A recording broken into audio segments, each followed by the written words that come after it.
in support with Kala Mandir Foundation, a CSR division of Kala Mandir Group. మీ దగ్గర ఉన్న వేరు వేరు ఫొటోస్ని ఒకదానికి ఒకటి అటాచ్ చేసుకొని మెయిల్ చేసుకోవాలన్నా కానీ ఇతరులతో షేర్ చేసుకోవాలన్నా కానీ ఇప్పుడు నేను చూపించబోతున్న ఫోటో బూత్ అనే అప్లికేషన్ ఆండ్రాయిడ్ అప్లికేషన్ అందుబాటులో ఉంటుంది. సో దీన్ని మనం ప్లేస్టోర్ నుంచి డౌన్లోడ్ చేసుకొని ఇన్స్టాల్ చేసుకుంటే కనుక ఇక్కడ మనకి ఓరియంటేషన్ కావచ్చు, ఫార్మెట్ ఇలాంటి వాటిని మనం సెలెక్ట్ చేసేసుకోవచ్చు. ఇప్పుడు ఫొటోస్ అనే దాన్ని మనం ట్యాప్ టు యాడ్ అనే దాన్ని క్లిక్ చేసేసి ఆల్రెడీ మన ఫోన్లో ఉన్న వాటిని పిక్స్ అనే దాని ద్వారా తీసుకోవచ్చు, లేదా అప్పటికప్పుడు మన ఫొటోస్ని క్యాప్చర్ చేసుకుని కూడా యాడ్ చేసుకోవచ్చు. ఇప్పుడు ఫర్ ఎగ్జాంపుల్ పిక్స్ అనే దాన్ని టిక్ చేసామంటే కనుక రీసెంట్గా దిగిన నేను కొన్ని ఫొటోస్ అనేది ఇక్కడ లిస్ట్ చూపించబడుతున్నాయి. సో ఇప్పుడు ఫర్ ఎగ్జాంపుల్ ఒక పర్టికులర్ ఫోటోని సెలెక్ట్ చేసుకోవడం జరిగింది. అలాగే మళ్ళీ సెకండ్ ఫోటోకి ఆప్షన్ వచ్చింది చూడండి, పిక్చర్ అనే దాని ద్వారా ఇంకో ఫోటోని యాడ్ చేసుకోవడం జరిగింది.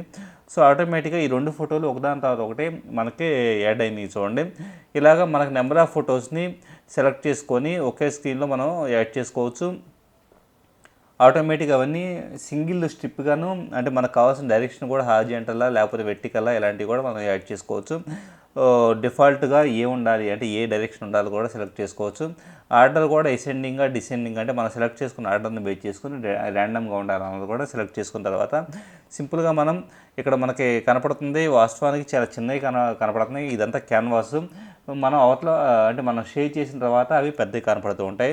ఫైనల్గా షేర్ ఫోటో స్ట్రిప్ అనే దాన్ని మనం సెలెక్ట్ చేసుకున్నా ఉంటే కనుక అవతల వాళ్ళకి షేర్ చేసుకోవచ్చు. అలాగే ఆ పక్కన వచ్చేటప్పటికి మనం మన ఫోన్లో డివైస్లో స్టోర్ చేసుకోవడానికి కూడా అవకాశం కనపడుతూ ఉంటుంది.